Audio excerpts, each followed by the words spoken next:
Hi, and welcome to Real Trail Talk. I am Donovan D'Souza from The Long Ways Better. And I'm Mark Pybus from The Life of Pi.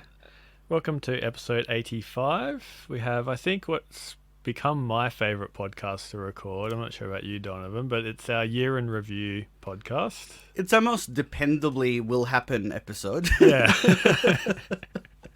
In a year where we've been kind of a bit inconsistent with our recording and release. Yeah. I think it's good to finally sit down and discuss our years and how we've got on. So, let's get started. How did you go this year, Donovan? So the year started well with a trip to Ningaloo in summer. You know how I hate the heat, but... This is something I really want to ask you, so continue on, I'll ask afterwards. Yeah, I would rather be in Ningaloo and the heat of summer than in Perth. It is like ridiculously hot, but the water is absolutely perfect.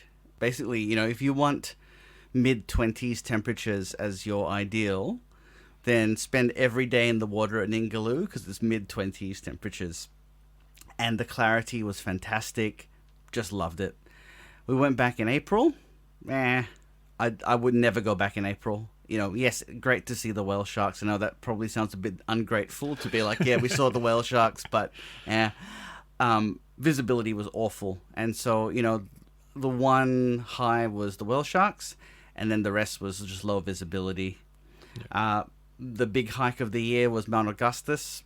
Outstanding trail. You know, in any year it would be a highlight. In this very scant year, a real highlight because COVID affected our travel plans. We had a holiday booked to Queensland to do the Thorsby Trail, which has been my white whale. That was cancelled because of the Delta outbreak. So, f*** you, Delta. And then, you know, the rest of the year was sort of spent on the electric bike. So, you know, the big trip that we had this year was Alyssa and I going electric biking for the first time together as a bike packing tour. Fantastic, and just redoing trails. A lot of it is stuff I've just never written up because, you know, it's redoing the Mundabiddi sections, doing mountain bike trails in Dwelling Up, which I find, you know, unless you're going to video it, it's not really conducive to riding up. And yeah, that's been it. You know, I'd say the COVID sort of setbacks have really been punishing to my schedule this year, and really my enthusiasm has really dropped for even riding up. You know, I've got about 5 trails to ride up. I just have no enthusiasm for riding up because the thing that I always go for is those big ticket items. Like, you know, we talked about chasing the dragon in many episodes. And basically I've just not had that this year, and I just don't feel enthused about riding up the stuff I have to ride up. So this year I would give it 1.5 stars, half a star for the electric bike stuff. And yeah, that's it. We're going to turn into a David and Margaret, are we, with our stars? Well, I mean, I compare it to 2018 where I did all those incredible day walks in Queensland. I did the Walls of Jerusalem, Wilson's Prom. We went back to Tassie at the end of that year. That is like an unbeatable year, and this was like the exact opposite, as unbeatable, as bad as it's going to ever be, I reckon. Because at least last year I had the Mundabiddi. This year I had nothing. So it's like the Lion King, great, and then they do like the Lion King 2 straight to VHS. This is like the Land Before Time 10 or whatever, you know? Yeah, because, I mean, we've often chat just with ourselves on Messenger, and a few weeks ago I was like, are you going to be releasing the Wadandi track post anytime soon? Because I knew that's roughly, you know, you had it coming up to do, and you're like, oh, maybe not. So I was like, all right, I'll delay mine, and I posted about the Wow Trail and the Ochre Trail, and now I'm coming up to doing the Wadandi track myself as a post. Just do it, you know, like I just don't have the enthusiasm. We've talked about this, like, you know, my aim has always been to do sort of 4 multi-day hikes a year during like holidays. And that would be me. I'd be really happy for that year. I didn't, I haven't done one. I've done the bike trip with Alyssa, which is good. And we've got a trip planned to Tassie in a couple of days. But Omicron could hit and we might have that plan fall apart. So, I think it's really been, quite upsetting to have these things. And, I'll preface that with we are living in WA and things have been fantastic here, compared to troubles they've had in Victoria and New South Wales. But, my thing has always been about, mainly because it's the sort of thing I'm interested in, is writing up the trails that are the holiday that you're going to plan as your big ticket trip. And I've just not had that this year, and I just feel disinterested in writing up something that's just fine and not great. Yeah. Yeah. All right. Back to the hot weather thing. Why do you always go places when it's going to be warm, when like you have just zero tolerance for hot weather, and yet like you're in a Ningaloo in summer and like hiking Bald Head in summer, Kalbarri sometimes when it's really, really warm? So Bald Head was a mistake. that was early on. You think a 24-degree day is going to be fine, but without cloud cover, that's pretty full on. So that's a lesson I learned very early on, and I warn a lot of people about that you just have to keep in mind that yes, it's 24 degrees, but when you've got no shade and the UV is extreme, that's full on. Ningaloo was just basically, I was told by work we needed to take 2 weeks off at Christmas time, and the plan had been to go and do a road trip to Adelaide and then maybe to the Northern Territory, but we couldn't do that because there was a COVID outbreak in Adelaide. So we made a plan to go to Ningaloo, and I think that was a very good choice. It was a fantastic way to start the year, and it was hot, but it wasn't unbearable because you went from an air-conditioned room to an air-conditioned car to air-conditioned restaurants, and then you went into, air-conditioned ocean. Exactly. It was perfect. I would actually thoroughly recommend, while the heat is something that people would probably be put off, as someone who hates the heat, I loved it. And I would go back again in summertime.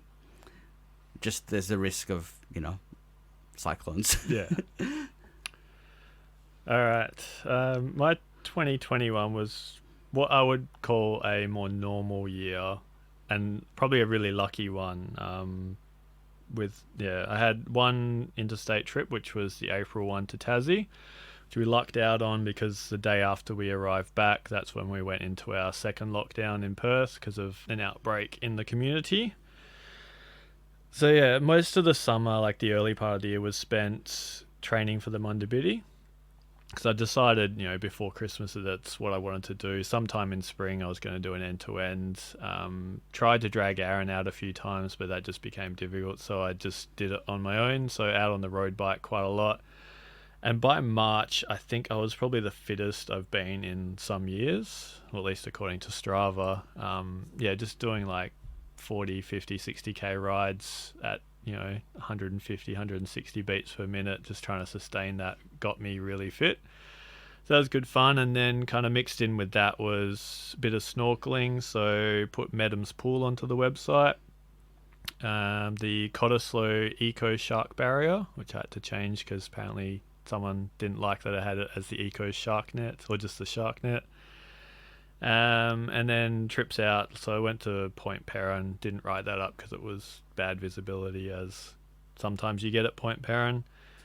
And then training rides with on the Railway Reserves Heritage Trail, which late summer, early autumn, you really have to get there early. So I think one day I started maybe like 6:30. And by the time I was finishing, and I finished with that big climb, it was almost 34 degrees. Oh, God. That was fun. But yeah, good to get some Ks in the legs. And then, obviously off to Tasmania, which I won't talk about in length here because we've got the Easter pod that we recorded earlier this year. But that was, 20-odd trails. just a lot to get through, and that actually kept me going website wise until I left for the Mundabiddi. And I've still actually got 4 hikes I need to ride up that I'll do up sometime over the summer. But yeah, it was 2 main trips this year, and it was just like a density of experience, is what I'm going to call it. Like, it's different to like your day-to-day stuff where like earlier on in the website I would like plan to do a hike on the weekend, the few days beforehand, get really excited and think about like that's it. Yeah. And then repeat that over the year. But then this has been, well, I've been to Tasmania. Now I'm reliving that for 3 months after there with photos and writing it up and everything, and trying to fit stuff in between and still get out. And it just became like a bit overwhelming because you're trying to do 2 posts a week. And some of them are quite involved, like the longer hikes take days upon days to do. So I don't know. I think next year I won't have any big trips. So I'll probably revert back to the norm. But it's just, great to be out, but just a lot of work afterwards. Yeah. Which I don't have to do. I enjoy doing it. Yeah, but I guess the thing is, I understand. If you have, say, an entire trail like the Mundabiddi to ride up, and you sit on it, that backlog just stays there. Yeah. So it is something that you kind of want to get out. And what I've been doing with the Mundabiddi is doing 2 weeks at a time, so 4 sections, and then having a week's break where I put in some other trails, because I don't know, I've noticed people tuning out quite a lot this year. I'm not sure whether that's actually tuning out or it's other algorithm related reasons or whatever, but yeah. Too much of one thing, people kind of lose interest in what you're doing. Yeah, I know I had that same experience with the Mundabiddi in that, like, I think my first 5 or 7 posts were like super high readership, and then it dropped down to the people who just are the diehards who want to read everything. Yeah. So coming back from Tassie, we went into that week of lockdown, which wasn't fun. And then we had the WA Hiking Expo, which was the first one ever. It was meant to be last year, but COVID hit. And we finally got it, and then COVID hit again because like the night before, McGowan announced that, there were new cases, but it was a wait and see approach.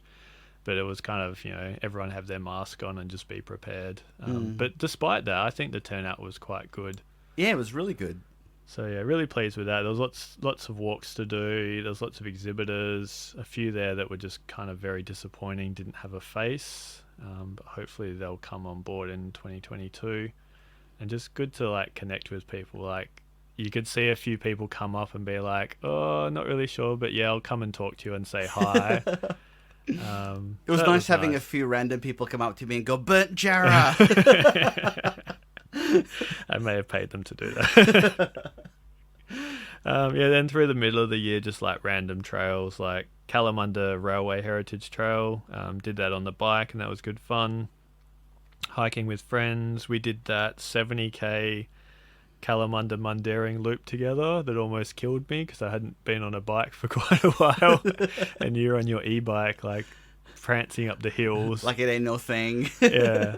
I think one just near the Mundaring Hotel, I was like curled over to throw up. And why did I agree to this? And then it started raining. Oh, that was a good day. And then back into the maintenance. Then did a few day hikes. So the Honeyeater hike out at Bungendore. Walk GPS hike Wongameen. That was the last of the shorter walks I'd been meaning to do. That was a fantastic day. And then Mount Dale Circuit, which is a place I just love, and I'm going to head back next year to do the longer walk GPS around there, but stunning area I just kind of missed going to.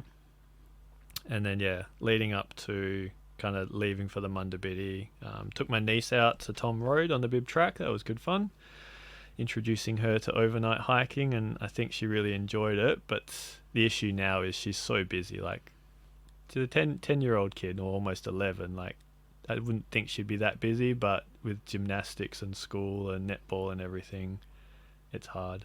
I don't remember being that busy as a kid. So hopefully there'll be some Umar time for Alexa, and then a bit more training, and then off to Ningaloo, Exmouth. So that was my first time up there, and I really enjoyed that trip. just like there's a good range of hikes up there that you can do within a week, and then just a lot of snorkeling. Like it was just like turquoise bay, just floating around. Oh, there's a new fish. There's a new fish. See a turtle. There's some sharks. Like it's just heaven. Yeah. And yeah, didn't get to see any whale sharks because we were day 2 of the season where there wasn't any. So that was a bit of a bummer, but we got a free trip back, so we're going to plan another one. Yeah, awesome. Yeah. And then the Mundabiddi. So I guess we've kind of talked about this in the post my end-to-end sections we've done podcasts on. But I think we'll probably talk about it a bit more when we get Aaron in to talk about Denmark to Albany. But yeah, just fun experience. My first, it was the longest trip I've ever done that wasn't Costa Rica, and my first end-to-end of a really long trail. So yeah, enjoyed that one quite a bit. There was ups and downs, but in the end, I think looking back, it was a great trip. And then finishing the year out with just random trails. So back on the mountain bike to do the Kalamunda mountain bike network, which I'd done a little bit of before, but I just kind of want to explore a little bit more. Did the Mount Cook circuit as a ride-up. The Yonga Trail, which is the newest overnight trail we have. That was good fun, and we did an episode on that. Wadandi track with you. That was a good day out. Yeah. Bit of an exploration of an old trail. It has great potential that I think is not yet met, but it will be when it's done. Yeah, I think when they finish it, that whole Bustleton to Augusta ride will be amazing. Yeah. So I look forward to returning and doing that as a full one. More track maintenance. I did the Harvey Wildflower Walk, which is one that I'd been meaning to do for quite a while and wasn't disappointed. Went back to Denmark to reshoot William Bay into Denmark because it was pouring with rain when I came through on the Mundabiddi. Also did the Wow Trail as part of that. And then had a bit of a taster in Dryandra with the Okra Trail, which I think I'll be back in 2022, finally. All right, now that is over, let's get into some serious stuff. And we had a few talking points we wanted to get through that we discussed earlier. So yeah, I think one of the things we wanted to talk about this year is because, particularly for me, I didn't really have a lot to say, but I feel like this year has been an interesting year to observe. And I think talking about some of the trends in the hiking community was really interesting to both of us. Yeah, that was number one of the talking points. So some positives I had listed here were people are getting out and getting healthier. There's more awareness around nature and environmental issues, and also more demand for new trails.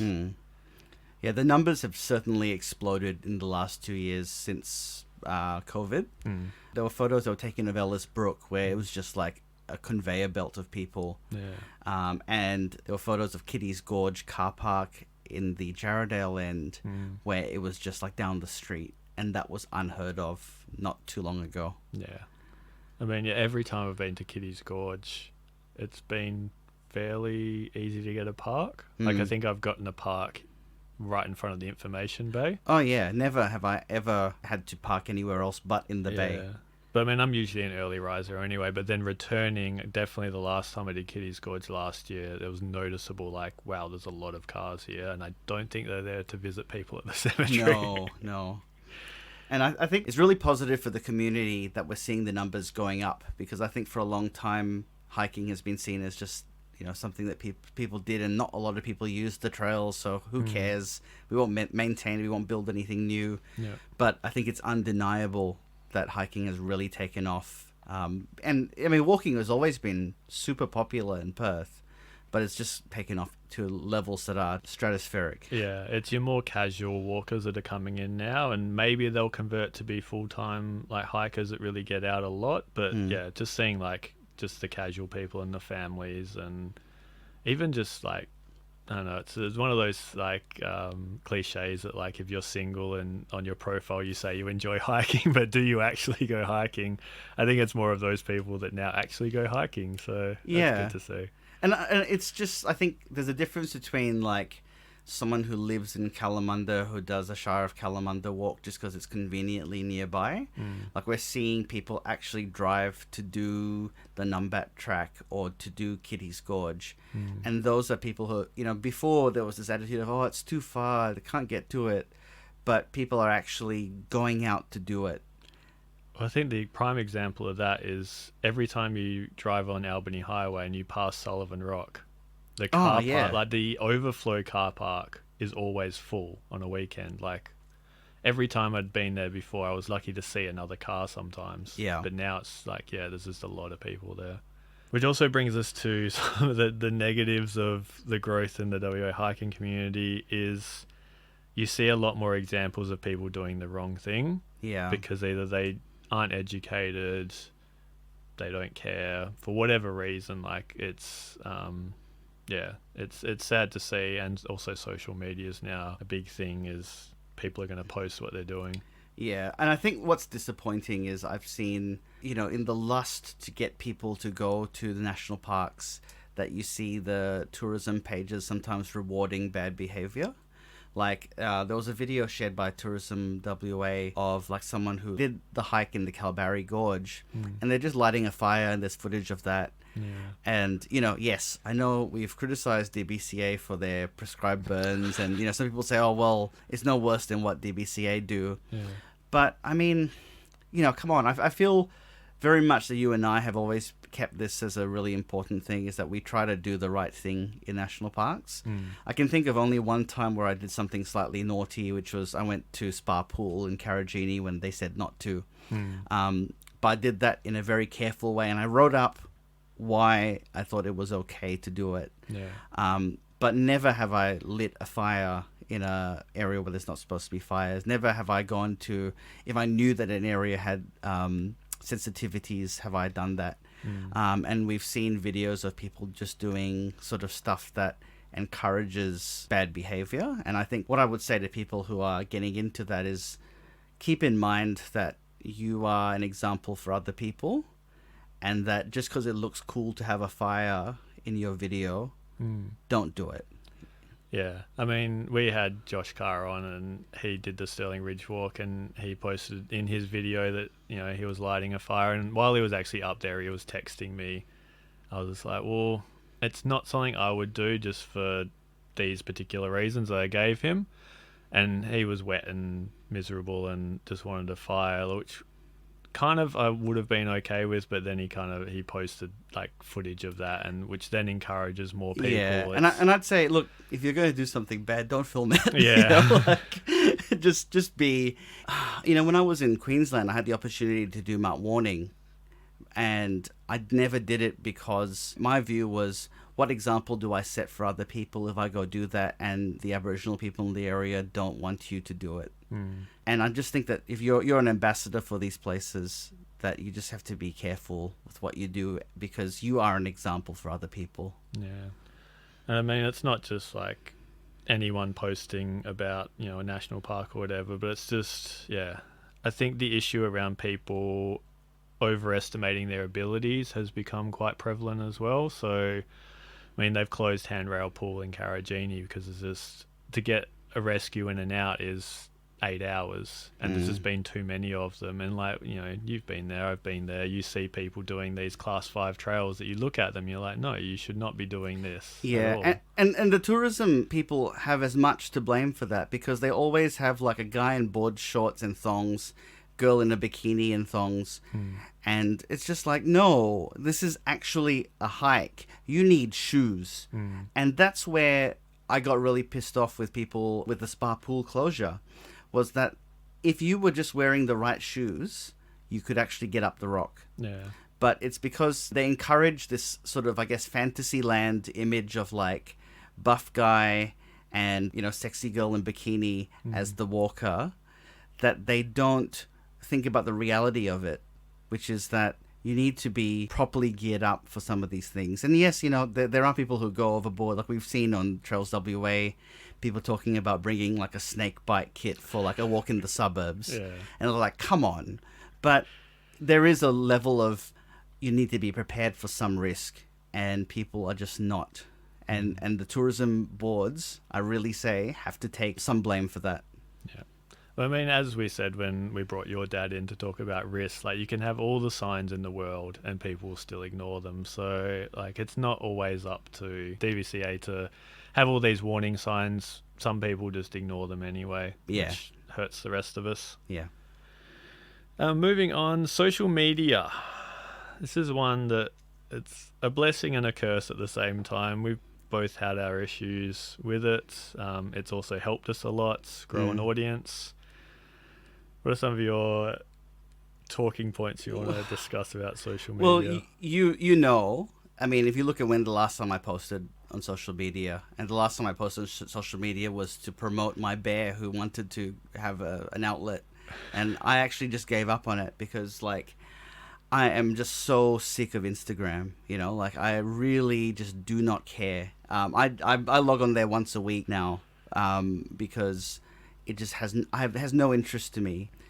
Just the shallow vacuousness of it and the lack of information, you know, like it's just selling an ideal, and I worry about, you know, that image that it sells and how, you know, unrealistic it is. You know, I've often talked about drones and how, like, I think drone shots are great, but they sell an unrealistic view of a national park that you can't actually have. And it actually, to me, I think it sometimes the sort of unrealistic nature of it kind of gives you this view that there's this nice mountain view that overlooks this place. And you do get that in some parts of Australia. Like if you go to the high country, you do get those views that look like drone shots where you get to see other mountains. Even, you know, we talked about it in the last episode. Bonnie mentioned that from Talyubalup, you get this fantastic view of Toolbrunup. And some of those views are actually really things you can have, but drone shots sell this sort of fantasy image that is sometimes just not realistic. And, you know, they had this thing in Parks and Wildlife where they said drones are not allowed in national parks at one stage. It's considered an aviation thing. And this year they changed that, and I think that's a real mistake because for a number of reasons. One of them is that a lot of people who fly drones are really inconsiderate of other people, and it just takes you out of the serenity if you're like somewhere and you just hear this, which has happened. You know, I was at Green's Pool at the start of the year doing some snorkeling, and it's just, you know, even with all the people, it's just so serene and beautiful. And then you just hear this irritating mosquito sound fly overhead, and it's like, what do you really, what greatness are you achieving with this? You know, and also I had a friend who's a pilot. And he said, you know, sometimes he didn't know about this. He's like, oh, that's actually really worrying for me because a lot of people who fly drones, they are very inconsiderate about where they have to be in airspace. And he said he's flown through areas where there's a drone above the height that they're legally allowed to be, and he's had to, you know, like fly around it. So there's safety risks, there's annoyance of other people, and all for what? So that we can get more Instagram photos of aerial shots that aren't realistic? Come on. I don't enjoy this at all. I'm sure that I'm in a minority, but you know, this is how I feel about it. Yeah, no, I'm the same. Like if it's like your average Joe has a drone, I just roll my eyes, and you don't want to be that person that has to walk up to and be like, "Excuse me, can you please stop?" Because it's annoying me, because that's the rule. Like if someone goes up and says, "Can you stop?" you have to stop. But then there's also the thing of the average Joes who have no idea about the CASA rules, then go and ruin it for the professionals who, you know, actually take really nice photos and are trying to make a living out of it. It's just that same thing of like idiots ruining it for everyone. It's like when we did the Wadandi and there was like just some guy flying a drone low just over our heads, and it's like, which is illegal. Like, you know, I had a friend who won a drone and then she's up there flying it over the Omeo wreck. And I was like, you can't do that. You can't fly over people. And well, why not? Like, because if it drops out of the sky, it's heavy and it will damage. Like, it could potentially kill someone. Depending on how heavy it is. But yeah, it's annoying. Like, I enjoy some of the drone photography. But yeah, sometimes it gets a bit overboard. The one that really, really annoys me is the shots that are directly over wildlife, especially ocean Yeah. wildlife. Like, that's illegal. You have to be a certain distance away from it and then shoot from an angle, but then the tourism accounts all share it. Yeah, and they it's reward you for bad behavior. there's just too many to call out, and like when you do it, they don't reply. Yeah. Like, I've even done it to, I think it was the Explore Parks or Parks and Wildlife Instagram account, saying, is this not illegal? And they just don't get back to you. Yeah. It's because they want that wish fulfillment of like the image, and they don't really care about what it actually does. Yeah. While we're on our whinge fest here, which some people may or may not agree with, Facebook and the Trails WA Facebook group. I've started muting it or snoozing it for 30 days at a time, because I was just sick of my feed just being full of like ridiculously stupid questions or idiots that have no idea how to Google something in 5 seconds. Yeah. Like, just the whole, I'm going to Bluff. No, any tips? It's like, can you not just search? Like, it's There's a been fairly so common many question. things written about it. I know. And just if you do a search through Trails WA, someone has asked this question. And it's just like, or like, I'm going down to Bunbury. Can someone suggest a hike within 1 or 2 hours? It's like, well, there's either the Trails WA website or you Google like hikes near Bunbury and you'll get a list of things. And it's like, people too lazy to do that. They just want like their hiking holidays planned for them. It's not even like, hey, I found this trail.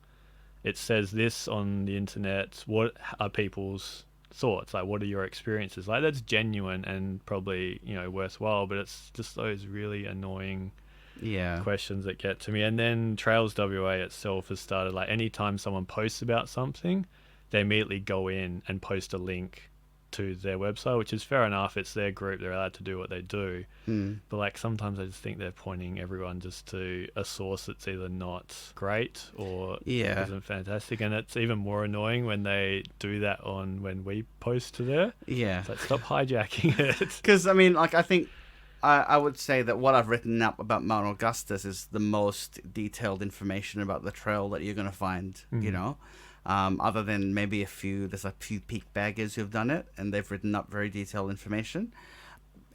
The thing I feel with this is I don't mute Trails WA, but I'm always bemused by the repeat questions, like Bluff Knoll. I think we have a difference of opinion about Bluff Knoll. As anyone who listened to the last episode would know, I'm very ambivalent about Bluff Knoll. But the questions are sort of just so repetitive, and we've talked about this, that maybe that there's like an avenue for, I don't know whether we have the effort and energy to do it, but the setting up like there feels like the people who are serious hikers have sort of outgrown Trails WA in a sense, because I think it's great that Trails WA does help people who are maybe new to it, because we do need an avenue for that. But I feel serious discussions about trails, other than if you want to do the Cape to Cape or the Bibbulmun, where there are dedicated groups, or the Stirling Ridge, there's just not a general adventurous trail kind of a forum. And then it's also like experienced hikers giving the advice, because quite frequently on Trails WA you get the most ridiculous responses recommending like just stupid trails or do this or that. Even on Reddit, like, someone's like, oh, I want to do the Cape to Cape, where do I get more information? Which is something they should be Googling, but then someone's just like linked them the Wikipedia page for the Cape to Cape. It's like, how is that helpful at all? And also, I think there are people who sometimes are very experienced and are prepared to have a higher risk appetite than the average person, and they provide their 2 cents. And it's basically going, oh, you don't worry about these safety things at all, just go out and do it. And I think that that's also unhelpful, because your audience, especially on Trails WA, is a lot of people who this is their first time hiking. If they're so excited about Bluff Knoll and they've never done it, they probably aren't experienced, and you need to give them a little bit more information that's going to make it a safe trip for them. If you and I were talking, and you said, oh, do I need to bring X and Y? I would say, oh yeah, you don't need to have it. But if I was talking to someone who's never hiked before, I'd probably be a bit more cautious and say, yeah, maybe bring that. It's kind of like that thing, like, someone came up to me and said, I'm going to do this hike, what do I need? I'd be more than happy to give them the time. It's just then when it's on social media, it's repeated 1,000 times. And if you had 1,000 people coming up to you and asking the same thing, you'd quite quickly get annoyed and write a blog post about it and then just direct them to there. But I don't know, I find the Mundabiddy page a lot more pure, mainly because if you're going to go and do that, it's a fair investment in gear. So it's more people sharing their adventures, sharing their photos, maybe asking a question or two about gear, but it's never in an annoying way. I think there's a higher barrier to entry because there's just that extra level of logistical challenge that people are more prepared. Whereas I think with Trails WA, there's times where it's a bit like, have you really put any effort into being prepared for this? Yeah. And I get it's a bell curve as well. Like the Trails WA group has like tens of thousands of people now, so you're gonna get people slip in that are really annoying. And I used to think that about the Perth snorkeling page. It was really pure. It just had, I went out for a snorkel. Here's my pictures. Now it's every day. What are the conditions like at Omeo? What are the conditions like at Medham? Like, how do I read the tides? It's like the same thing over and over again. Yeah. And it's like, who really sees what are the conditions like at Omeo 5 minutes after someone's posted it? Like, it's going to be hours later and it's going to change. Like, that annoys me quite a lot. Yeah. I guess we'll kind of briefly touch on all trails. I know Trails WA has a big issue with them because it's essentially user trails uploaded into this thing. They're not curated. They're not assessed at all. There's one on there that's the first section of the Bibbulmun, but then it stops at some place I've never heard of. I was like, what the hell is that place that people are just going to, turning around and coming back? I was like, it's just some oddities on there. But I mean, I only use it for my walk GPS hikes where I just put in my own private maps and go from there. But yeah. I think the problem, it all stems from trail supply in Perth is crap.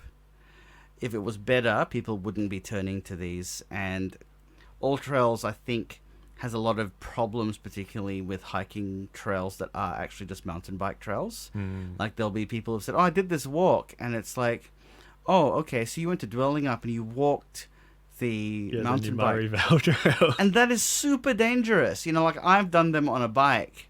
And there were one or two that I was like, this is above my pay grade, you know. Yeah. If you're walking that is such a dangerous thing to be doing, and you're really gonna have an accident, you know. Like, someone on a bike is going probably, you know, there's some bits where fast riders are going to be going 50 k's an hour and they're going to slam into someone. That is just stupidity to even be out there. I know you haven't really been on Facebook or Instagram much, but I mean, I've definitely noticed engagement is down, and I'm just like, I don't know whether that's just people aren't on Facebook anymore as much as they used to be, whether the algorithm is changing, because like, it's annoying having 5,000 or 6,000 followers and you get like a dozen likes and maybe a dozen people read the post, actually click through. Like, are they just not seeing it? Do they not care? It's just a weird thing, and it's like, I'm really going like, not against Facebook, but like, I just don't use it as much. Even my own personal account, if I didn't have the website, I probably wouldn't use it at all. Yeah, I feel the same. I wouldn't use Facebook if I didn't have that and some, you know, communities that I'm in, like vinyl collecting communities. Otherwise, there's no reason for me to be there. But then it kind of takes the fun out of like, here's a new trail I did, because you can't really tell anyone. You just have to rely on SEO or people visiting the website noticing something's new. I think I've noticed, certainly with cycling, it's a different story to hiking. Like, I shared our electric bike trip, and I had, you know, shares and reactions from people in New Zealand who read it, whereas I find with hiking trails a lack of interest, and that you know, that feeds into my lack of enthusiasm for riding up some crappy trail that I don't care about, because I think, well, why bother, because no one's actually going to read this. You know, whereas I know that the trails that I ride up when I go over east get a lot of clicks, because they are big ticket things. So I'm just like, well, why should I spend effort writing up this trail that no one's going to care about when I could spend it on something that people will care about? Yeah. I mean, I've gone through a few like Zen moments and reasoning with myself of you're doing it for yourself. And Yeah. that should be the main reason doing it. Because like, at the end of the day, no one's asking us to do this. Yeah. It's nice if people reach out and say thank you, but at the end of it, you're not getting paid. There's no reason for you to do it other than your own pleasure of Oh, yeah. looking back. And like some of the trails that I did this year that I didn't write up, I'd be like, oh yeah, I did that. Whereas now I have the website, it's like, oh yeah, it's all written there. I can go back. I can like, wrap myself in that nostalgia blanket of I did this trail 3 years ago and remember that trip and Yeah. everything else. It's nice to have that there, and a good reason, because like a lot of people take photos on holidays, but they don't do anything with them. Yeah. And yeah, just loading them into an album on Facebook, they get buried after a while. Yeah. So I enjoy having the website there. It's just a lot of work sometimes. Moving on to the next talking point. I mean, you touched on it just before, the lack of trail supply in Perth. In WA. WA, yeah. Yeah. Some of that understandable because WA is the size of a very large country, so some of the remote regions doesn't make sense to have a large trail supply, but Perth, with 2 million people, hasn't had a new trail since, Eagle View.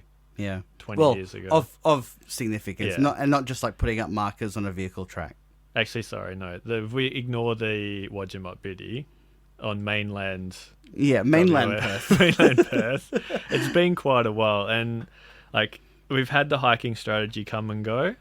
It was great. It was a great document, but in the end, that's all it is. It's a document that needs implementation, and there's just been no impetus whatsoever to throw money at trails in Perth, even though the demand has skyrocketed. Here's the thing that I'll say. When you have a fire like what we have had on the Cape to Cape, you realize that the trail supply is even worse, because if you look at what we have, if you're talking about week-long trips or like multi-day adventures that are segments, you've got, several with the Bibbulmun track, you've got the Mundabiddi, and you've got the Cape to Cape, and you've got a couple of overnights. You've got the 2 in Fitzgerald River, you've got, the one in Nanup around the river. The Yonga Trail now. You got the Yonga, and then you've got the Kalbarri one, you've got Stirling Ridge, and you've got the one in Honolulu to the Fingers. That's it. That's not a lot of experiences. If you were to break it down, there are, there's not a lot to do, and if you get something like what we've had now, where Borenup is burnt, that takes that trail out from being a perfect experience probably for 10 years. And we don't have a week-long alternative that you can offer people. So that really, to me, shows the lack of resilience in the supply. Because say in Tasmania, if the Overland, heaven forbid, had a fire through it, you've got Walls of Jerusalem, you've got Frenchman's Cap, you've got Three Capes, and these are all world-class level. And I do think the Cape to Cape is a world-class level trail, but it's the only one that's not a section of the Bibbulmun. And that, to me, shows a lack of resilience, because we almost need more trails to deal with the fact that there'll be times where a trail's going to be crap because a fire's gone through, or a prescribed burn has meant that it's not as nice as it could be. So you almost need to have a rotation to deal with that. I mean, you think back to last year, we almost lost Peruna and the Numback track. Oh, yeah. That came perilously close to disappearing, and that would have been a huge blow for Perth trails. I mean, I haven't hiked out to Monadnocks for 2 or 3 years now, simply because I know that it's burnt and it's not the same. Like, I just pulled that out of my rotation. Yeah. So yeah, I mean, really, it comes down to funding, which is a big issue with DBCA. Like, when I did the Mount Dale circuit this year, it wasn't until after I did it that I went to Trails WA and noticed there was a closure notice on it because it was just overgrown. So I'd already put in the like this trail needs maintenance thing. And I got a response back saying, yeah, we know about it. We just don't have the time to get out, which was really sad because it should have taken less than an afternoon to go and clear that as one of the better hiking experiences in Perth. They just don't have the resources to do it. And like I'm on a hiking strategy implementation working group, and every single time we go to a meeting, it's Perth Trails. Is there any developments there? No. Well, what's changed? Like, where's this drive and push that is apparent in other sports? Because it's sport and rec driving it. And I came up with this idea, which may be a way of getting funding, is we set up individual hiking clubs, like different to the ones that already exist. And each club has its own home trail. And then that is a way of getting funding. Because each footy club, cricket club, netball club, they all get millions upon millions thrown at them to build, you know, a brick shed somewhere on a publicly owned piece of land that everyone can enjoy. Whereas if, you know, you had these individual hiking clubs petitioning for their home trail, you could build like a little shed for some gear, and then the rest of the money goes into making a trail. Like, how is that any different to, you know, the hundreds of thousands of people that play, you know, various ball sports around Perth? Like, there should be equal funding for hiking given the participation numbers. Yeah, absolutely. And I think on another point I'd make about the resilience factor and not having enough trails is that particularly this year, and you know, and I am fully supportive of the closed border that we've had. You know, our way of life has been fantastic in most aspects, but there's nothing for me in WA hiking wise where for a week of holidays I can go and do something. And I thought about this. I actually went through every state. I went through like Queensland, New South Wales, Victoria, Tassie, and I said, is it just because I've just done everything? Would I reach a point where I don't have 20 things to do? And I had a look at New South Wales and said, absolutely not. Like, there really would be enough to fill me for years and years and years and years of experiences. Same in Queensland, same in Victoria, same in Tassie. And there's just a limit here, because really, other than the Cape to Cape and then doing a section of the Bibbulmun, you're really limited by multi-day experiences. Yes, the Wilman Billier's coming along, but it's not there yet. And, you know, I've had the discussions with you about, like... you don't want to do it. Well, the thing is it going to be a significantly different experience to walking through the Jarrah Forest on the Bibbulmun? Because if it's much the same, then it's not a different experience. Whereas I'd say the suite of trails that they have in Queensland is like quite a different experience with some of those trails. And same with Victoria, Tassie, you know, even the Alpine trails, like the three, like, you know, tourism promoted ones are different experiences. You know, I would love to spend my tourism dollars in WA. I love this state. I have worked really hard to not have to move to Victoria for work. But I feel at the moment, you know, for me to have a hiking holiday, it is unfortunately over east. And that's money that you're losing from me as someone who goes to places and I'm prepared to spend money on like the surrounding things, stay in a nice hotel, spend on a nice meal. You know, there's all these economic drivers that would make it worthwhile, but I don't know. But to play devil's advocate there, like, you've done a lot in WA. Like, we both have. And, like, I've got a full year plan next year. But, I mean, a lot of that is scraping the bottom of the barrel, where if I'm going to a new trail, sometimes I'm going to have to travel, like, a very long distance just to do a handful of trails that I haven't done before. Whereas, like, someone coming in that's either just got into hiking in the last year or two probably has a larger option of day hikes that are really good to do and tick off a list. That's true, but I think even in the Blue Mountains, you'd have more trails that are worthwhile doing. Granted, some of them are burnt at the moment. But you could find an adventure for like every weekend of the year, I reckon, in the Greater Blue Mountains area. And that's just that. If you go beyond that, you know, there's just so many other places in New South Wales. And I don't think New South Wales is any more spectacular than WA. But they have the trails. And I know they have the population. But the Northern Territory has even worse population than WA. And it has things like the Larapinta. And it has, Yeah. you know. I mean, they're not reckless with their spending, but sometimes it's like, show us a proposal, we'll throw 20 million at it. Yeah. But, WA is a fairly rich state.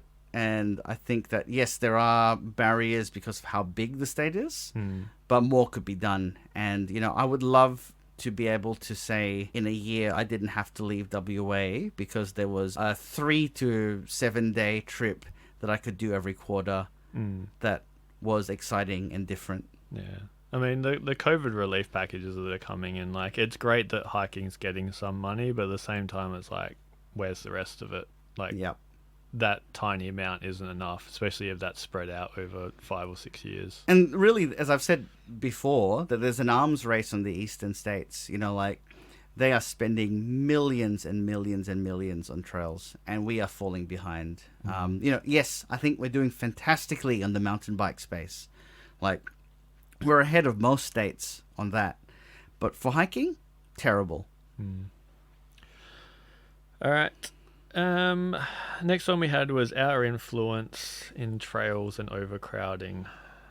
Now, I don't think we have a whole lot of influence, but then occasionally you'll hear a story from someone, or you'll talk to an acquaintance who has a friend who mentioned your website, and they're like, oh yeah, I know that person. So I really have no idea how influential we actually are in the trail space.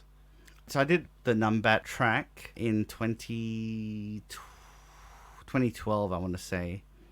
And the first time I did it was like 2008. And from 2008 to 2012, there was no difference in the number of cars in the car park. I did it again this year, and it was chockers. And I do think that part of that is, we have some culpability in that. I certainly feel like the tourism places haven't really pushed that as much. That's one where I think a lot of it comes from things that we've written up about it. Particularly when I see it says trail. That's going to change next year. Because you called it the trail. Yeah. So, I wouldn't want to say that we are completely responsible for some of this stuff, but I do feel a bit of culpability. And I know we talked about, Bonnie, who came on last week. She said that was the reason she deleted her website, was she felt the places were getting too crowded. Yeah. So I do feel partially responsible for it when I see something like Kitty's Gorge being overrun, because that used to be a nice serene walk that people didn't do. And I wrote up about, here's how you can save some money. Just go park in Jarradale, do the Stacey's track to get to it. I do feel a bit responsible for that, but I also think that it's a symptom of a lack of trail supply, because if there were 20 excellent day walks in the Perth region, we wouldn't have this problem where Kitty's Gorge, Numbat Track, Eagle View, Mount Cook, Monadnock Knox were the only really good walks to do. I don't know. I tend to err on the side of social media has like a much bigger influence now compared to like us. Like, we may be like the catalyst for someone to go do a trail, but then they'll post about it on Trails WA. Yeah. Share it with friends. Like, it'll probably be more of that, seeing photos, because I've noticed in Trails WA in the Facebook group that if you post photos and just say, oh look, this is what a great time I had, people will like and comment a lot more than if you're trying to post to a link or a video or something like that. Yeah.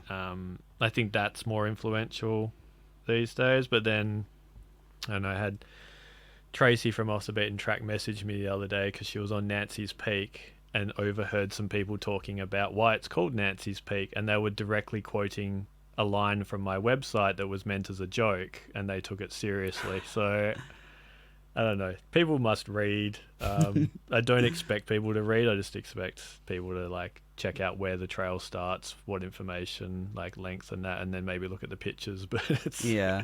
it's funny when you hear people like quoting you like that. You know, like I had that experience with Omeo. Like I was going to write up Omeo last year, and I just was so frustrated with the numbers that I went, I do not feel good about writing up about Omeo because it is so crowded. It does not need more people to go. And just the bad behavior, you know, going back to that, you know, I've seen people climbing up the mast of the ship and people standing on the wreck. And, you know, there's just not enough done to deal with the bad behavior. And I feel a little responsible when I do see a trail that, you know, that I know I've had a lot of page views for, and then I see bad behavior at it. Some of it's all on the user though. That's the thing. Like if you're posting a video or a post where you're clearly like jumping on the Omeo wreck, then yes, it's on you.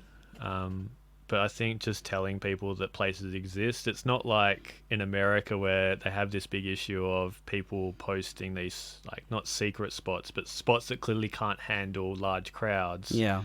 And they've got tens upon hundreds of thousands of Instagram followers, knowing that people will go there. Yeah. Like we're nowhere near as No. that.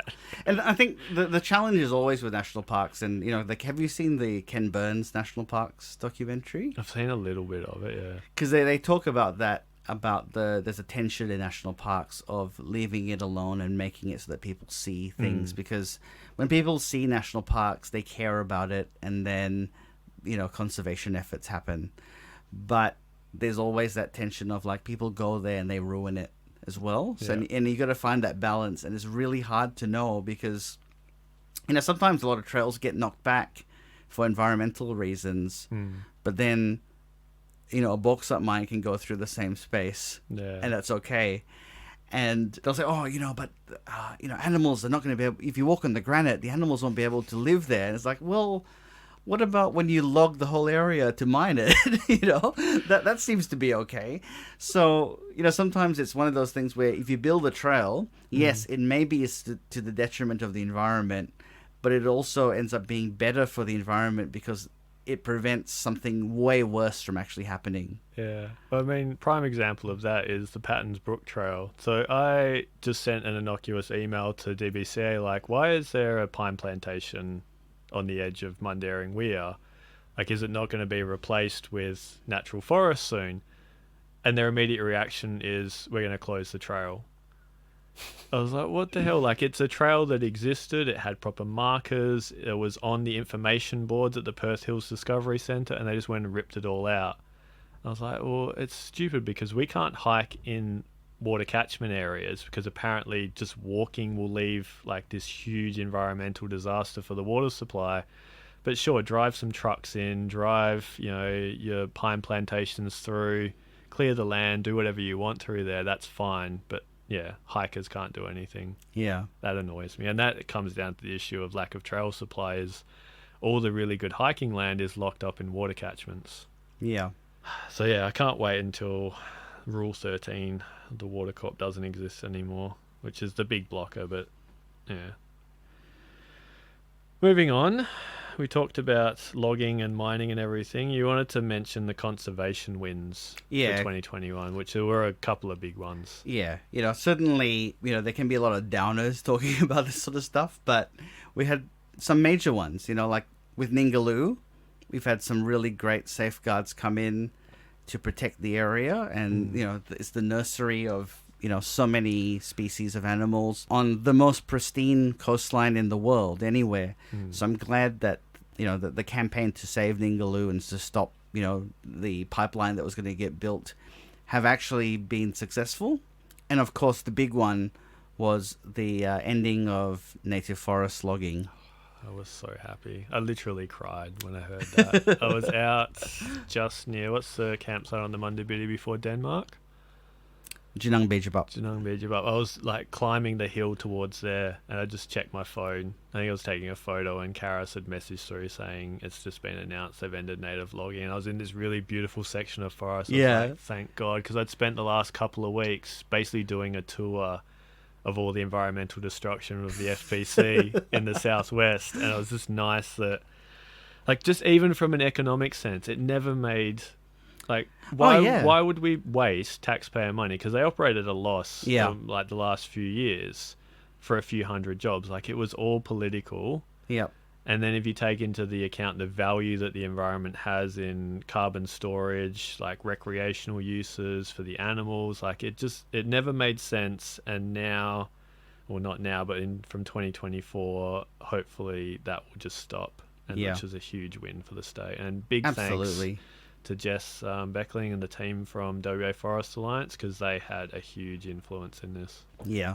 And, you know, I think you see how bad it is in Queensland and Victoria, and I feel like what happened in WA, like that domino falling, I hope that's the start of the, you know, the spark that lights, you know, not lights the fire, but lights the fire under people, you know, rising up against it. Because what they've done in Victoria is criminal. Yeah. Like legit criminal, like like legitimately criminal activity, that they've just stolen from the people, basically. Yeah, and then just tried to hide it. It's all the sneaky like activity, because if you know it's wrong, you don't, like, you're very sneaky about it. But if you think you're in the right, like, there's no reason to hide it. Exactly. So yeah, I mean, even Tassie, like Western Tassie, they're still logging the Tarkine, which is again criminal. Because that forest should just be left as pristine wilderness. Absolutely, yeah. But yeah, there's as many wins as we've had this year. There's still a lot to go. There's the bauxite mining expansion in the Perth Hills, so all of the northern Jarrah forest is pretty much under threat from South 32 and Alcoa. So there's EPA discussions going on. So if you have the opportunity to log in when they open up, do express your opinion. Because, you know, it's a fight that we could win, and it just needs a lot of people to voice their opinion. I think the key thing here, and I think there's something about this in the Walpole, the art and the understory. They talk about, you know, that the conservation battle is never completely won. You know, it's always a battle. We have to remember the victories. Like, I think there's some people who I just saw were like, oh yeah, but, you know, the mining's still going on. And yes, that is true. But I think it's important to keep track of the victories, and then remember that just because we have won that one doesn't mean that we need to stop fighting. Yeah. And I mean, one of the ones that's going on at the moment, there's a film going to be coming out from the same filmmaker that did The Cry of the Forest documentary, is the pine plantations north of Perth. Like, we're all for sustainable timber, but unfortunately they've now become the only, or some of the only, food sources for black cockatoos. Yeah. So now we're trying to fight to protect pine plantations that, you know, should exist for sustainable timber all over the state. Instead, we've been logging native forests and the homes for these black cockatoos. And there's a real chance they become functionally extinct, you know, within our lifetime, because they do live a very long time, and it's going to take, you know, their lifetime for it to become apparent. Like, all of a sudden, they just won't exist. Yeah. So that's another one. Also, urban development in Perth. Like, we just keep building out and just demolishing all the Banksia woodlands of the Swan Coastal Plain. That needs to stop. There's just a lot. The western woodlands around north of Esperance. There's always plans to log thousands of hectares for farming. Like, yeah, just if you care about the environment, you care about hiking, just go and get involved. You know, donate money, sign petitions, do whatever you can. Yeah, absolutely. Now, on to the big one. It seems very topical at the moment. Mark McGowan recently announced in early Feb that the borders are going to be opening. And a lot of questions came in, so thank you for everyone who did respond on social media. A lot of the questions were directed around COVID and the borders opening up. We'll start fairly lighthearted. Do you have any plans to travel? Well, I'm going to Tassie, but that's before the border. Look, I've made commitments to go to Melbourne next year at some stage, because I work for a Melbourne-based company and have never been to the new office in the entire time. I've never even met the CEO, who's my boss. You know, even though we chat almost every day. He's this scruffy guy on Zoom. So that's that's something that I will have to do at some stage. I do hope while I'm there, if I can go before winter to go and do Mount Bogong, because I wanted to do that last year. Yeah. But I'm not making big plans still, and it's just because I've just got too much going on with work and life to commit to some of these plans. I'm not going to book the Thorsby Trail for next year, so there's that. Look, if I can do Mount Bogong next year, and maybe a few other trips, if I'm in Victoria and I can stay the weekend and do a hike, that'll be good for me. I'll be pretty happy with that. I'm not banking on too much. How about you? So before the announcement, I was still banking on most of my plans being WA based. So I've pretty much got enough trails and experiences to do that I'll be busy up until spring. And then maybe I was thinking I would love to go do the trio of the Overland Track, Walls of Jerusalem, and Frenchman's Cap in Tassie around either before or after Christmas. So that's still on the cards. But to me, just know, I don't want to travel. It's not going to be everyone just imagines travel being oh great, borders are open, everything will be exactly the same, sangrias in an Italian village where everything's fine. It's no, there's going to be anxiety about getting COVID. Everyone's still going to have to wear masks. It's not going to be the same. You're not just going to skip off to Bali and have the run of the place like everyone did before. Good luck even trying to get in and get a visa, but travel will not be the same, and I think people need to understand that before they get all excited. Fair enough going to see family, but I don't know. I'm just being very cautious at the moment, and I may even just descend down the rabbit hole of just becoming a full-time hermit, just not going out, because when the borders open, our lives get worse. Even if we don't leave WA. Yeah. It's masks indoors, it's restrictions, it's signing in everywhere, which everyone's now forgotten to do, which will then include your vaccination pass. Or aggressively are rude about it. Alyssa, I said to you, she went to the shops the other day and she signed in and someone said, Daddy, do people still sign in? And he's like, only the sheep do it. And I was like... Because I got petrol before I came here, and I stood in the doorway because that's where the barcode was, and people were getting annoyed behind me. I was like, you meant to sign in? Yeah, you should be waiting behind you to sign in after you sign in. Especially after today, when it was announced that there's been 2 COVID positive people in WA in the community. Absolutely. People just don't care. Yeah. And that's what's annoying is, I was thinking about this today, is I might join a few freedom rallies, but they're not the anti-vax nutter freedom rallies. It's, where's my freedom of living in WA, being mask-free, enjoying a very nice life? That's now been taken away from me because people want to travel. I feel like it's one or the other. You either do what WA is doing, which is being super cautious, or you just say, well, COVID's just like the flu. If you get sick, you get sick. And what annoys me is that there's this uncertainty that what happens if you do get sick and then you have to go into quarantine. And that really is super annoying, because I think it needs to be one or the other. We either say, well, everyone's vaccinated and we don't have quarantine. If you get sick, you're probably not going to die, so just go home and rest, Yeah. But we don't have that. It needs to either be that we're serious about it, or that we're not serious about it, and not half measures, because half measures are worthless. Well, it's also the thing of you have to react to the latest health advice, and it annoys me that people are like, oh, if McGowan came out and said, because of this new Omicron strain, we're going to, have a wait and see approach to the borders opening, people would lose their shit about that, because he promised, and there was a national agreement that at 90% we would open up. And, had this new variant not come along, I probably would have agreed with that. But, there's just not enough time to study what's going on. And the thing is, European countries are now restricting a lot more. California's now putting in a lot more restrictions because of this.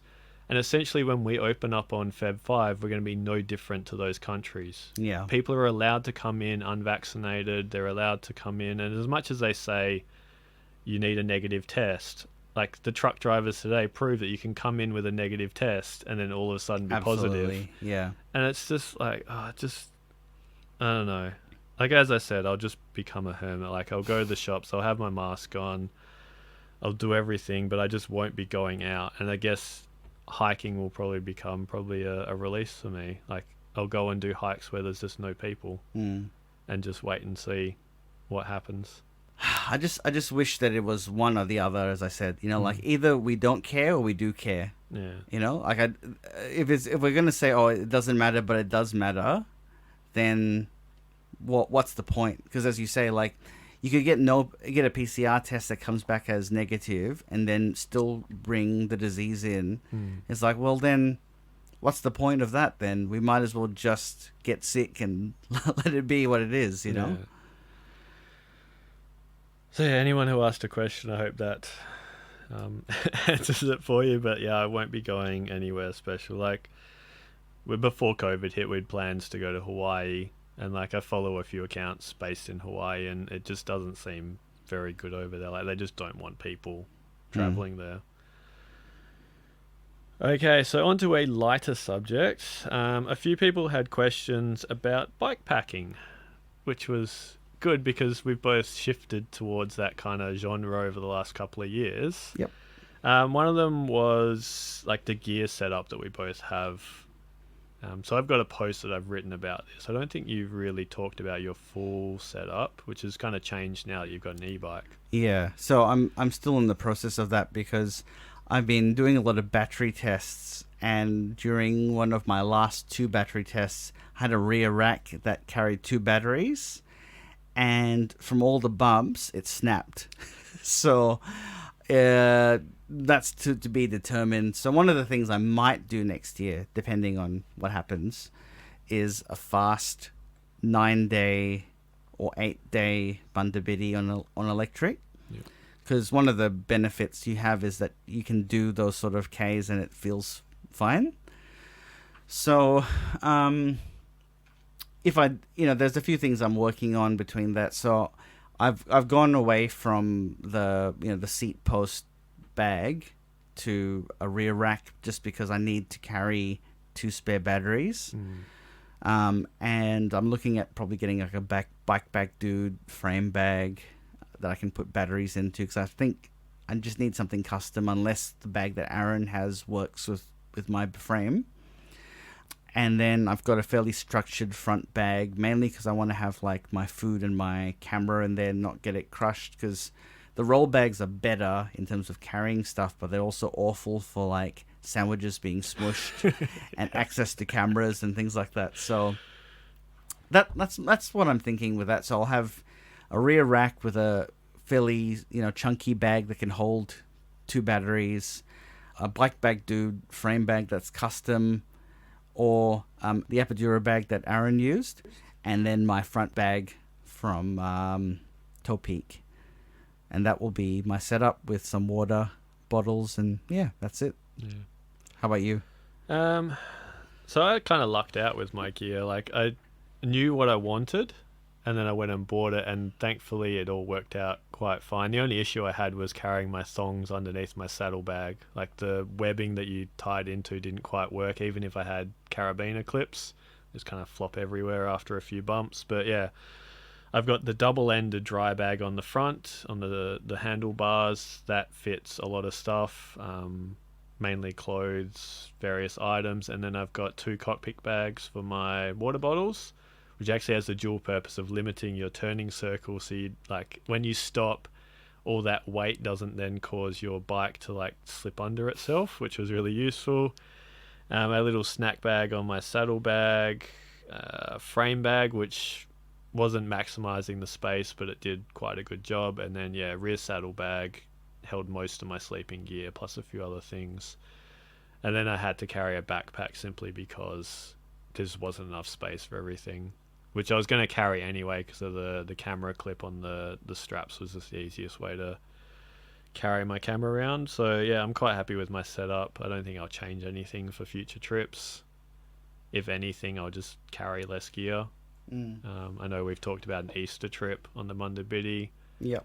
So without having to carry all my sleeping gear, I think my bike will be even lighter and easier to use. Yeah, I think my main thing is to try and anything I can do to avoid carrying a backpack, because like a sweaty back is one of the things I don't enjoy.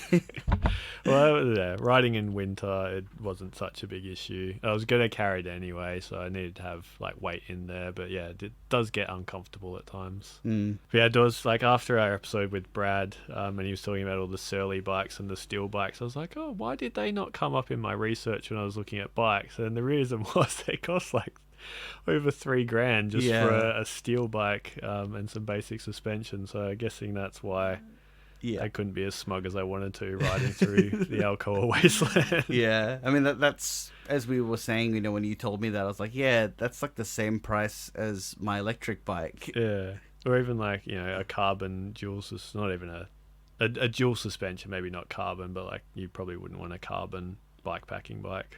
No, yeah. From a stiffness point of view. On the bikepacking subject, do you prefer bikepacking or hiking after having experienced both for a while now?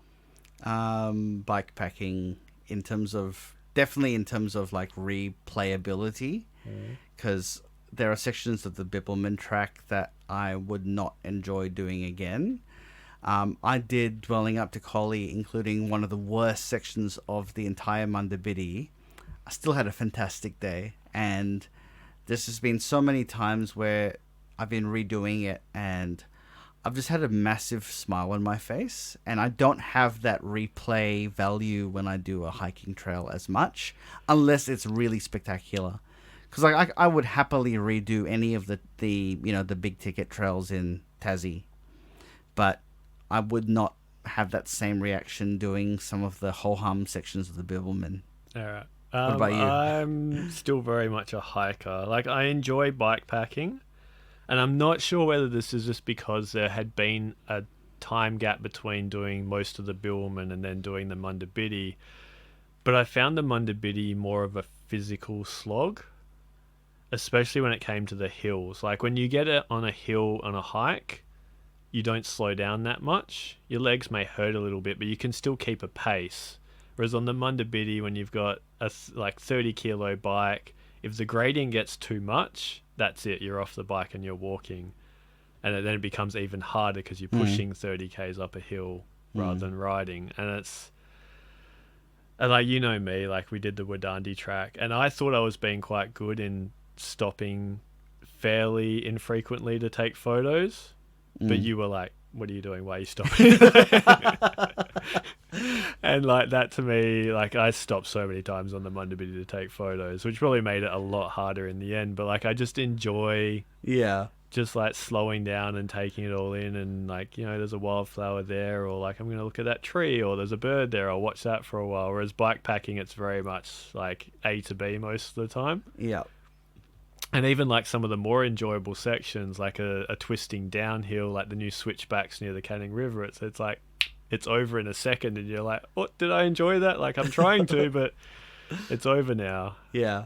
Whereas like hiking, if it's enjoyable, you can slow down and really enjoy it. Yeah. Yeah, I can get that. I think my level of boredom with like repetitive forest on foot is much higher than yours. Like you tend to enjoy sort of repetitive forest a lot more than I do, and you love the, as you say, the devil in the detail. Yeah, but also like you don't listen to music or podcasts when you're out hiking. Yeah. Whereas like if it's not a bad section, but if it's a fairly boring section, like I'll just put on a podcast or some music, and that kind of improves it a little bit. Yeah. Which I did on the Mundabiddi as well. It was just sometimes a bit harder to hear. Whereas I think I've never found that on the Mundabiddi where I was that disengaged that I wished I had music, whereas I felt that on the Bibbulmun. So, you know, I think I would love to do more in the future. And, you know, the issue you said about pushing a 30-kilo bike. You've got an e-bike. Yeah. Because that's something I found. You know, I've only pushed the bike maybe once or twice since getting electric and that's only because the terrain is like impossible to pass because you have to go over several trees. And one thing I hate about bikepacking compared to hiking is when it rains. I love hiking in the rain. I prefer it to be raining when I'm hiking. Yeah. If there's a slight drizzle when I'm out bikepacking, I hate it because you're essentially riding into the rain at a faster speed and you get soggy and wet a lot quicker. Whereas hiking, like, you just put on your rain jacket and that's it. Like, you can just walk through it and it's really enjoyable. You get the pitter patter. See, I love that. I love like Really? getting drenched and like, like there's been so many times where it's rained and I've just been laughing because I'm so happy. Well, I did that. Like, we're coming into Denmark. We got rained on the last 2 hours. And like, once I'd accepted there's going to be no photos and my camera was in my bag, I had good fun. Because it was like being a kid again. But like any slight inconvenience of a little bit of drizzle, I was like, well, I can't take photos now. Or like, I've got to watch out for my camera getting wet because it gets wet a lot quicker. That kind of stuff. Well, I think that's where my box in the front has been actually really good because then I can just take the camera out, put it away, take it out, take photos. Because yes, I agree with you that it can be very frustrating if you're trying to take photos and your lens just gets fogged up all the time because it's been drenched from riding in the rain. Yeah. Last bit on that, have you found a new audience with bikepacking? Yeah, definitely. I definitely feel like with the hiking readership, it's too long didn't read. It's not just like an easy photo of a drone shot that they can see on Instagram. So there's less interest, whereas with the cycling, there's a lot more interest, particularly with electric. I think, like that's been a nice angle. It's a bit different because I'm still, even though it's been 10 years with electric bikes, probably, mountain bikes anyway, it's only really in recent years that the battery range has gotten good. And I guess I'm an early adopter. How about yourself? I don't know, because like the Mundabiddies shared a few of my things, and that's been great. But like, it's just been a gradual uptick. Like, I'll get a couple of followers after a share to the Mundabiddy group, but it's just been like another hiking post. Like, some people that have already subscribed maybe might read or get interested. They may have already been into bikepacking or mountain biking. So I've not noticed a lot of people join up or read because of the switch. It's just been like, oh cool, he's doing something different. So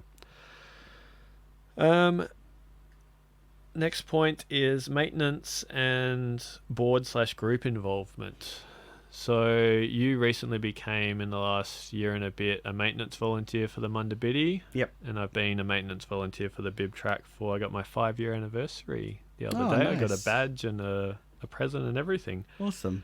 So how have you found being a volunteer and the pros and cons of having to dedicate that time to the track? Yeah, so I as you know, I've been very reluctant to do it only because I feel like this is like government's job and I feel like they're getting off easy by getting someone to do it for free. But I loved the Mundabiddy so much, and I felt that the Mundabiddy Foundation needed that extra help that I ended up going, yes, I'll do it. I quite like doing it. I find it very enjoyable. My sections are fairly easy to do in that, particularly on a bike, it's quite fast. Yeah. And a lot of it I can drive. But there are some significant challenges, like when the entire road was washed away. That was really bad. And, I actually went out recently and they fixed the road, but they've done it in a way that doesn't actually direct the water to the drain. So it's going to be a problem again. But riding through there, like looking at the worst of it, it's not an issue for Mundabiddy riders. It's more of an issue for the road users. Yeah. But the way that they fixed it is that they've actually made the flow is less in the direction of the drain. Yeah. And I was just like, come on, this is going to be, if you're going to fix it, fix the underlying issue. Yeah. Which was the first thing I said in like February before this got bad. I said there's an underlying issue here and it's not been fixed. So that's a bit annoying, but I enjoy it. The last time I did it, it was not a lot to do. But it's really only like north of Walpole that you have like any significant single track to look after that may get overgrown? There's a little bit sort of east of Walpole that's switchbacks.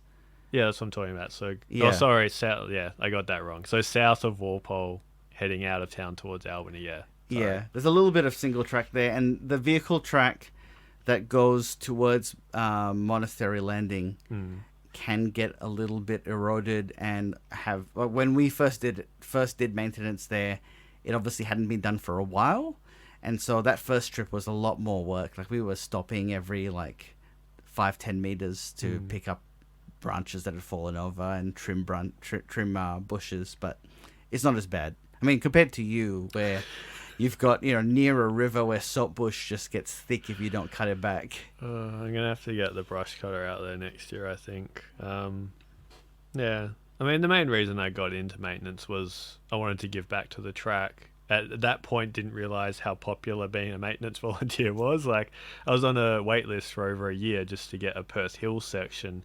And then when that didn't happen, Gwen, the manager at that point, was like, would you want somewhere further afield? And that's how I got the Kingdom of Pie.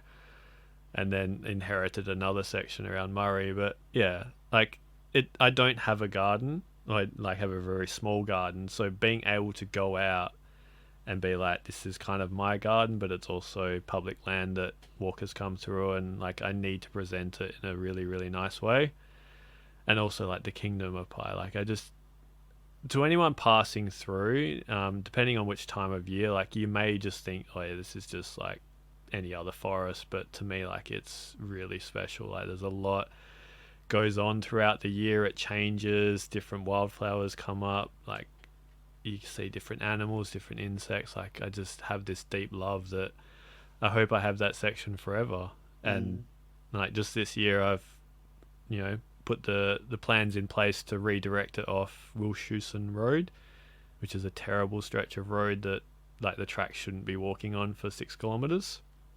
So fingers crossed that happens, because I found some really interesting wildflowers and environments that you wouldn't realize were there just walking along the road. So maybe one day it'll go through some more interesting land. And then also board/group involvement. So you are now part of Rail Trails Australia, having developed a love for bikepacking and cycling and wanting to get involved that way. What's involved with that, and what's kind of your role within Rails Trail Australia? So I'm one of 3 reps in WA, and I'm a rep for several trails specifically. So mainly the ones that are more Denmark way, plus a few in Nanup. So there's basically just being the person to get in touch with regarding those trails.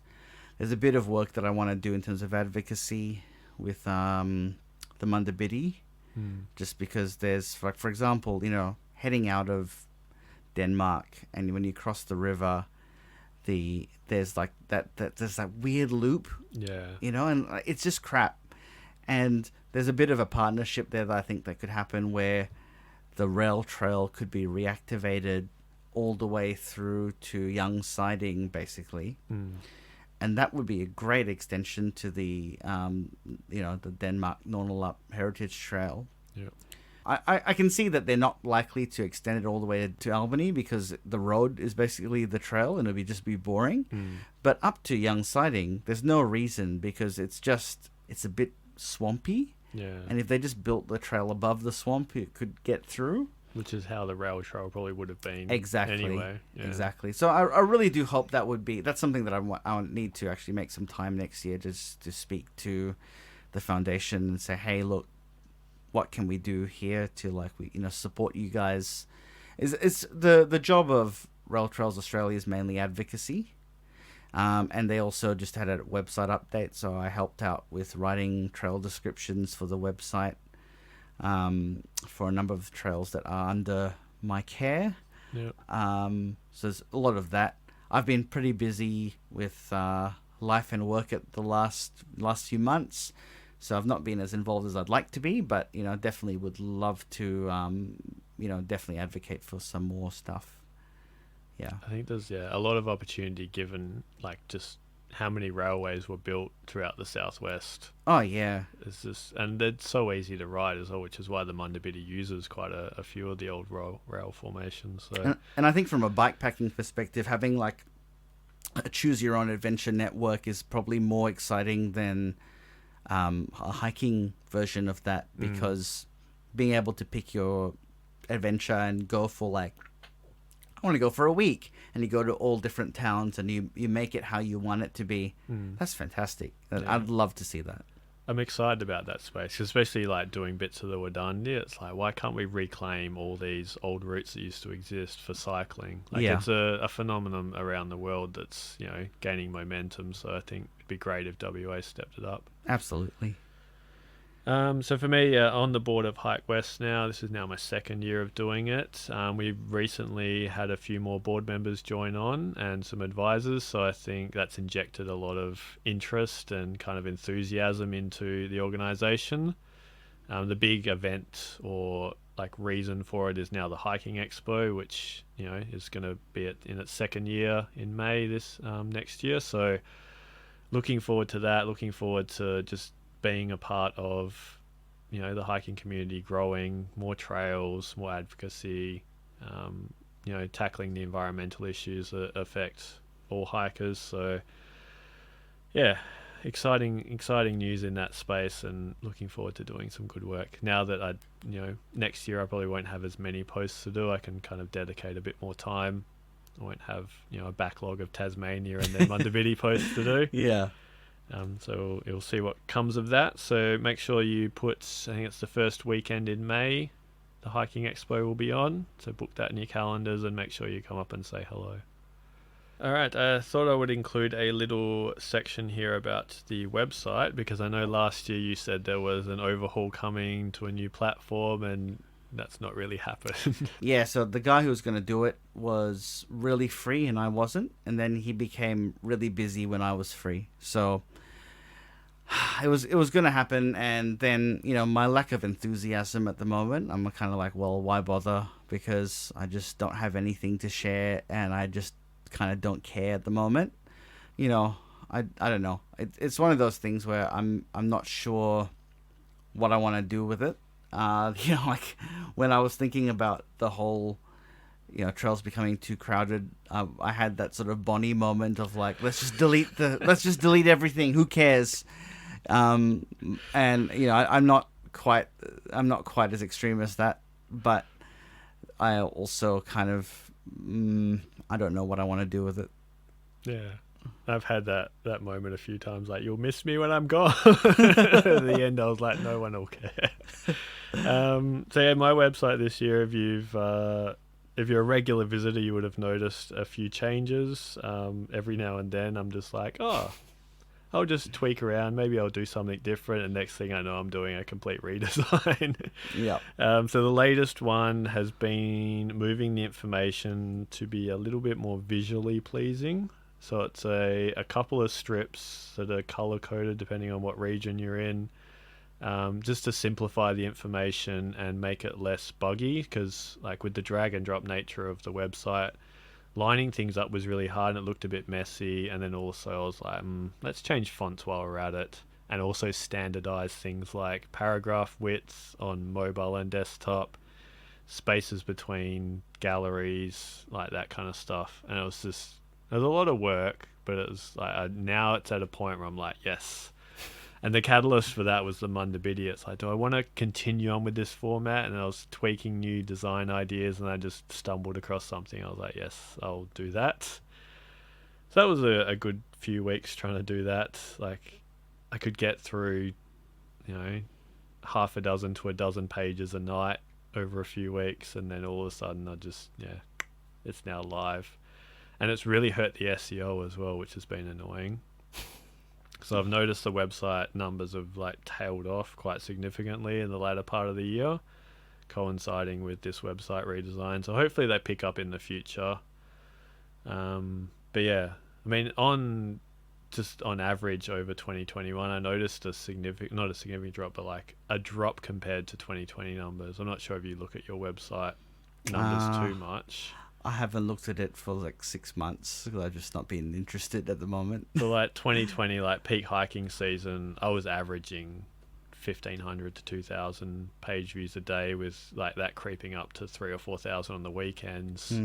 And 2021, throughout the peak hiking season, I'd be happy if I cracked 1,000, maybe 2,000 on the weekends, but there was never that like huge spike.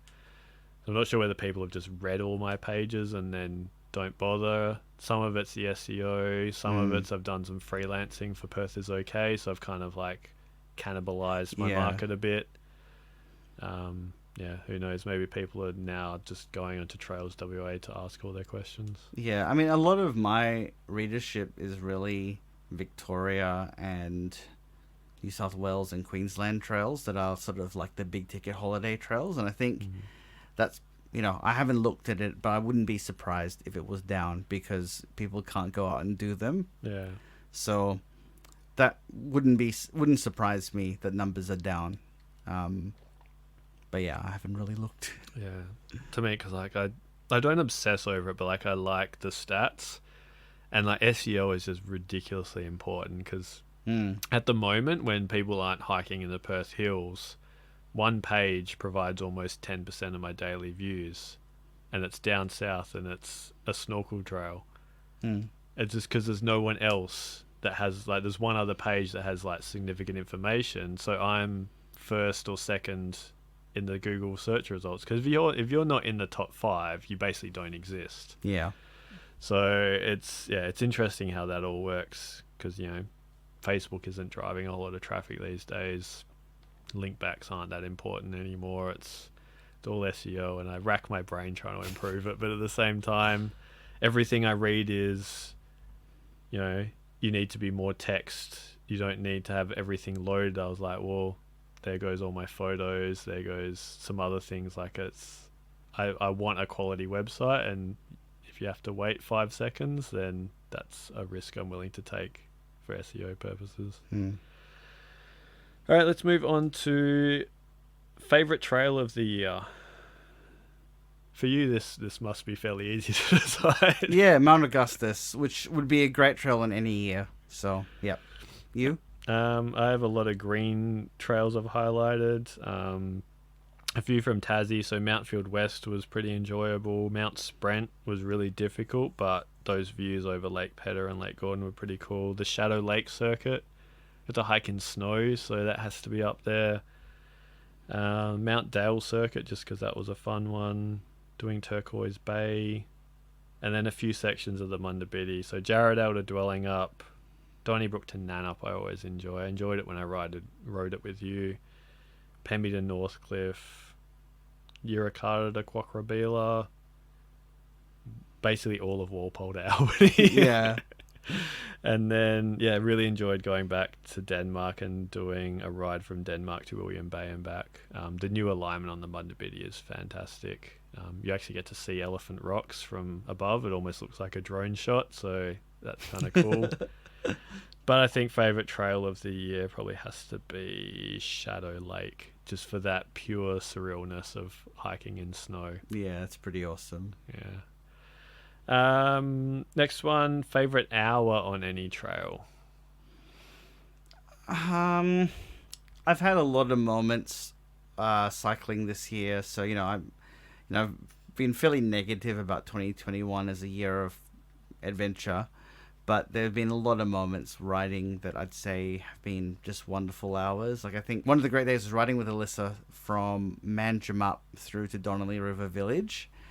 And that bit along the river, that's like the hand-cut trail, was just so good. And just being able to experience something that I loved so much and be able to share that with Alyssa was just wonderful. So yeah, I'd say that. I only got a couple here. So first one is Mountfield West. So it started out this hike, it was kind of foggy. Didn't really think I was going to write it up as a post simply because all the photos would have been pretty lackluster.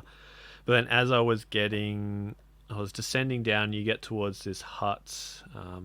The last little climb up to Mountfield West, and everything just cleared. And I was like, there's valleys, there's mountains. I was like, wow, this is fantastic. And then climbing up to Mount Field West, before you get there, there's this little plateau, and the clouds rolled in again, and it was just like button grass, marshland. And then as I got to the summit of Mount Field West, which is only a short scramble, everything just cleared again, and you got these amazing views again. I was like, thank God, like, it's fantastic up here. And then the second one would probably be Mount Sprent, which is also in Tassie. So I'd made the decision quite late in the day that yes, I was going to do this because the weather was a bit unfavorable. And you're basically hiking up like 20-30% gradients, like pulling yourself up this stream because it was raining for the last 3 days. And then you get to a point and you can just see like all the peaks around you, all the lakes. It's this amazing spot. And just that last hour hiking up to the summit was just epic. Like clear conditions, just that euphoria of, yes, I didn't miss out. I got to see this like amazing hike that not many people do because they either don't know about it or it's just way too difficult to do. That was fantastic. And then, yeah, looking forward just to editing up those photos and sharing that with everyone. So that was probably my favorite 2 hours of the year. Awesome. And to finish things off, 2022 trail plans. Nothing. Well, I don't want to make a plan. I've had so many things fall apart on me. Even in WA though? Nah, I don't really have any plans. I'm going to invite you out because I feel like, I mean, we did kind of tentatively plan to do a Walk GPS hike together around like July, August time, and that didn't happen. So I'm going to invite you out hiking a few times just to get you out. Yeah. But like I have so much planned. Like I almost have a full calendar already. Like I'm getting excited, looking forward to all this stuff. So have at least a June trip to Exmouth to look forward to go back to swim with the whale sharks, and we'll do Kalbarri and all that along the way. So many Walk GPS hikes to do. I've got a lot that I want to redo. So like the Echidna Trail, Eagle View, Numbat Track, I'll all redo for the website. Few walks down south. Maybe try and organise a trip out to do Peak Charles, that area. Maybe the Nate's Wilderness track. Like there's just like lots of little day trips I want to do. And I'm looking forward to 2022. Unless everyone comes over from overseas and over east and ruins it for me. But I'll probably still get out. As long as they don't lock down the borders and the regions this time. They probably will. Yeah. Yeah. All right, that is it. That's probably a bit longer than what we'd planned for, given that you didn't do much this year. It was good to get that's a lot longer than I had expected based on that time that I'm seeing on the screen. Yeah. But I mean, it's good to get some stuff off our chests. And yeah. Yep. Yeah, if you agree, you disagree, get in the comments, interact, email, whatever. We'd love to hear from you. So, thank you for listening in 2021. If you've enjoyed this episode or any other episode of Real Trail Talk, then please rate us on whatever platform you're currently listening to us on. Ratings really help us to reach an audience, especially those who are looking to learn about the outdoors in Western Australia and Australia in general. If you had any questions or suggestions for future episodes, you can email us at realtrailtalk@gmail.com or contact us through our social media channels.